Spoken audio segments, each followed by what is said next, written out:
Fidèles téléspectateurs, bonsoir et bienvenue dans ces 21h de la télévision Bonferré. Le Front de la société civile pour la restauration de la dignité de la nation déclare la guerre aux délinquants économiques.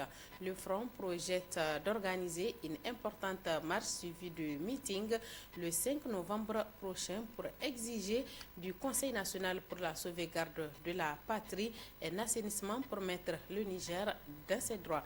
D'autres précisions dans ces reportages signés Sidikou Haroun. L'objectif principal de ce sitting des fournisseurs de l'hôtel Gaoui est d'exprimer leur mécontentement face à ce qu'ils qualifient de laxisme avec lequel le processus de régularisation et d'indemnisation des ayants droit est en train d'être géré. Vous n'êtes pas sans savoir, il y a un moment, que l'administration de cet hôtel avait décidé de mettre fin à ces activités pour des raisons que nous ignorons encore.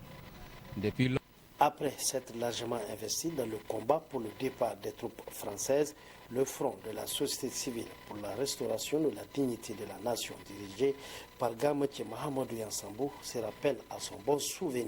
Depuis le départ des Français, le Front renoue avec ses revendications axées sur la mise à la disposition de l'ancien président Issouf Mahamadou et de tous les délinquants économiques et financiers qui, à leurs yeux, ont écorché notre pays.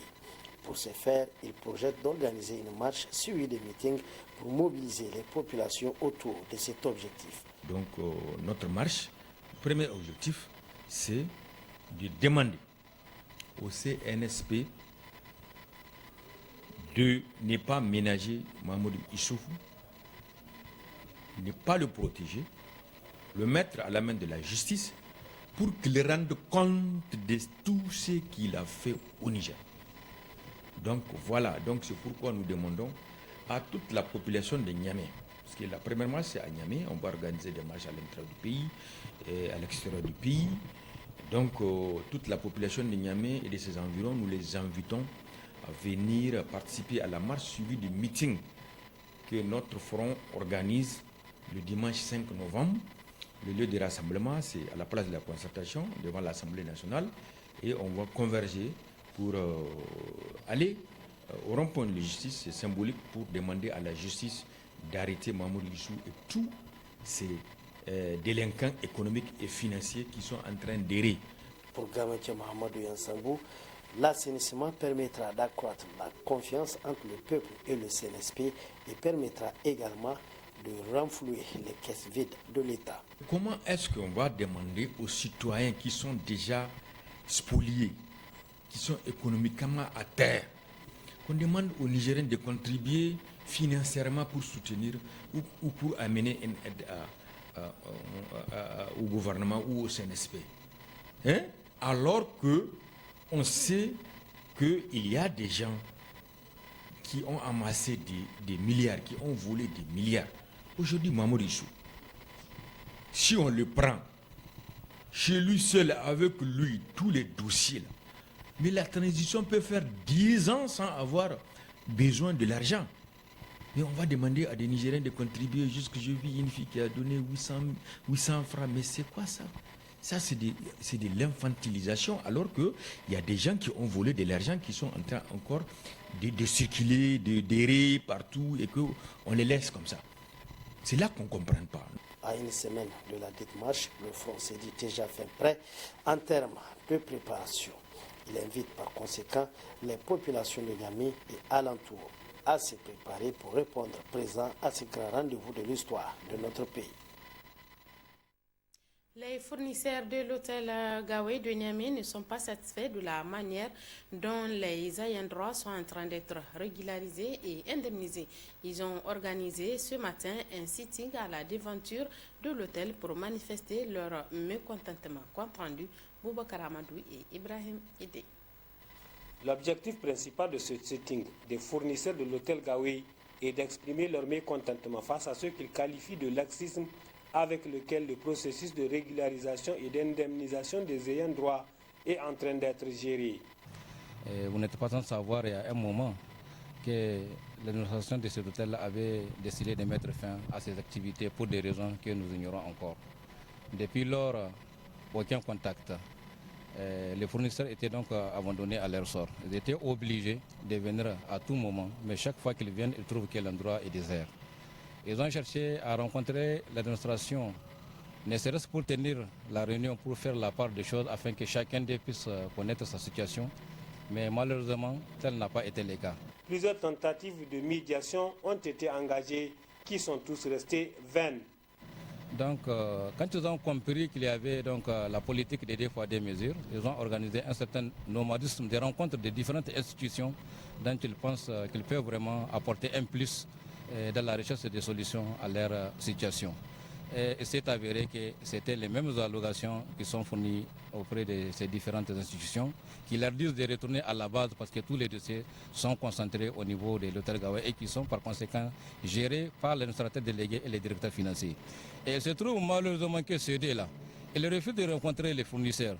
À bout de souffle, ces fournisseurs en appellent à l'implication des plus hautes autorités, notamment le chef de l'État, président du Conseil national pour la sauvegarde de la patrie, pour trouver une issue heureuse à cette situation qui a trop duré.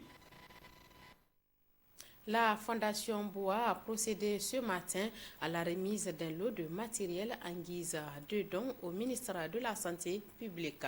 C'est dans le cadre du renforcement de la lutte contre le cancer du sein et du col de l'utérus. La cérémonie de réception a eu lieu dans l'enceinte du Centre national de la santé et de la reproduction de Niamey. Compte rendu Youssouf Haïdara et Mamadou Djori. Chose promise, chose faite. Le 8 mars dernier, en marge de la semaine de dépistage du cancer du sein et du col de l'utérus, la Fondation BOA a pris l'engagement de doter le Centre national de santé de la reproduction en matériel permettant une prise en charge efficace des lésions précancéreuses. Il s'agit là des machines d'ablation thermique. En présence du ministre de la Santé publique, la Fondation BOA revient par cette cérémonie honorer son engagement. Ces appareils sont des outils de pointe, une première au Niger, qui utilisent des techniques d'ablation thermique pour détruire les tumeurs cancéreuses et tout en préservant les tissus sains environnants. Ce don pour renforcer le centre de santé dans leur dynamique de lutte contre le cancer, dont ils en font leur cheval de bataille. Son Excellence, Monsieur le Ministre, en vous remettant ces appareils, la Fondation n'a aucun doute du bon usage qu'en feront les bénéficiaires. En réceptionnant ce don de la Fondation BOA, le ministre de la Santé, le médecin colonel-major Garba Hakimi, a soutenu l'intérêt et le rôle important que joueront ces machines dans le système sanitaire. Ces appareils viennent consolider les efforts que déploie le Conseil national pour la sauvegarde de la patrie et le gouvernement dans le cadre de l'amélioration de la santé de la population en général et la promotion de la santé de la mère en particulier à travers le renforcement des capacités opérationnelles de nos formations sanitaires. Ces gestes que vous venez de faire cadre parfaitement avec les objectifs du gouvernement pour le renforcement des interventions dans le domaine de la santé tels que définis par le plan de développement sanitaire et social 2022-2026. Ces appareils offerts par la Fondation BOA sont destinés au Centre national de santé et de la reproduction, à la maternité Isaka Gazoli et aux 7 centres de santé mère et enfants. Dans le domaine de la santé, de la reproduction et le bien-être de la mère et de l'enfant, la Fondation BOA n'est pas à sa première action. Déjà, des actions ont été réalisées comme la remise de dons composés de produits pharmaceutiques ou encore des séances de dépistage des cancers du sein et du col de l'utérus dans les milieux défavorisés et à forte population. La La salle de réunion de l'hôtel Bravia de Niamey a servi de cadre ce matin au lancement de la deuxième phase du projet CAFI, mise en œuvre par un consortium de comités des jeunes filles leaders à travers la coalition des femmes et des filles COGEFI. Ce projet vise à accroître la responsabilité envers les femmes et les filles en situation d'urgence. Boubacar Amadou et Mamadou Djori pour le compte. Au Niger, les femmes représentent près de 50,14% de la population. Beaucoup d'entre elles méconnaissent leurs droits et sont exposées à toute forme de violence, particulièrement en situation d'urgence. Conscient de cet état de fait et au vu de la vulnérabilité des femmes et des filles qu'est né le projet CAFI en 2021, dont la présente cérémonie marque le lancement de la deuxième phase couplée à l'atelier d'élaboration du plan d'action 2023-2025. L'approche du projet CAFI étant de renforcer le dynamisme des organisations féminines, défenseurs de droits des femmes et des filles, avec un accent particulier sur les luttes contre les violences basées sur le genre en situation d'urgence. Il est ainsi créé la coalition des femmes et des filles contre les violences basées sur le genre au Niger. Par ailleurs, ces projets ayant eu une grande portée en termes de résultats et un potentiel fort de plaidoyer se voient reconduits pour une deuxième phase de 2023 à 2025, avec comme consortium CARE USA, Dynamique des femmes juristes, Comité de Dynamique des femmes juristes au Congo, Comité des jeunes filles leaders au Niger et Femilids au Mali pour l'Afrique du Centre et de l'Ouest. À travers ce projet, le consortium vient en appui aux multiples actions du gouvernement nigérien qui s'engagent dans la marche vers le développement et la lutte efficiente contre les violences basées sur le genre. Cette initiative qui vient accompagner les efforts de l'État dans la lutte contre les violences basées sur le genre est d'une importance capitale, car les violences basées sur le genre restent et demeurent parmi les préoccupations majeures des États. La violence à l'égard de femmes et de filles existe dans toutes les sociétés, celles développées et celles en voie de développement. C'est ainsi qu'en pâtissent les femmes et les filles de tous âges.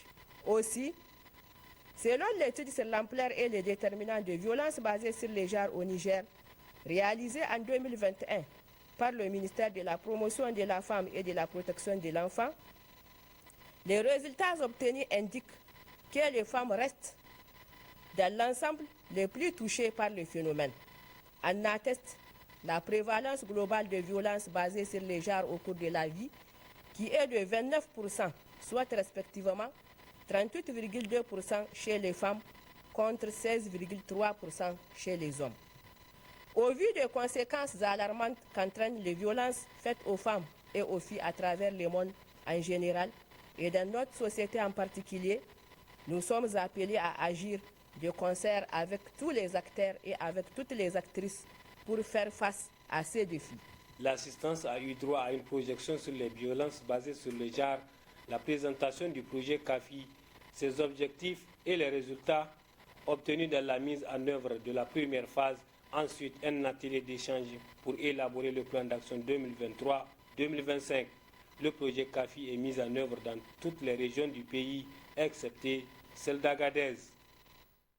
C'est la fin de cette édition. Merci de nous avoir suivis. Rendez-vous demain, Inch'Allah, à la même heure pour d'autres nouvelles informations sur Bonferré Télévision. Très bonne réception et bonne suite de nos programmes. Bonsoir.